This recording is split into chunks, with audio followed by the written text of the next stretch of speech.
આજે ભાવનગર નાગરિક સહકારી બેંક ગંગાજલિયા શાખાનું રિનોવેશન બાદ બેસતા મહિને શાખાનો શુભારંભ ભાવનગરના પ્રથમ નાગરિક એવા ભરતભાઈ બારડના વરદ હસ્તે કરવામાં આવ્યો હતો.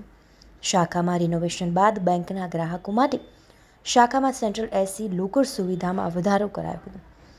નાના માણસોની આ બેંકના આજના શુભારંભ પ્રસંગે મેયર ભરતભાઈ બારડ તેમજ આ બેંકના ચેરમેન પ્રભાતસિંહ, આ શાખાના પ્રભારી એવા અશોકભાઈ, બેંકના ડિરેક્ટર મિહિરભાઈ, જલ્પેશભાઈ, સીમાબેન હાજર રહ્યા હતા. તેમજ બેંકના general manager Narendrabhai Vegad, assistant general manager Bhaveshbhai Gandhi, સમગ્ર સ્ટાફ પરિવાર તેમજ બેંકના સભાસદો, ગ્રાહકો, વેપારીઓ, આગેવાનો બહોળી સંખ્યામાં ઉપસ્થિત રહ્યા હતા.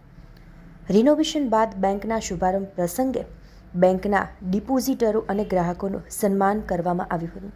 આ તબક્કે બહોળા પ્રમાણમાં બેંકના શુભેચ્છકો હાજર રહ્યા હતા.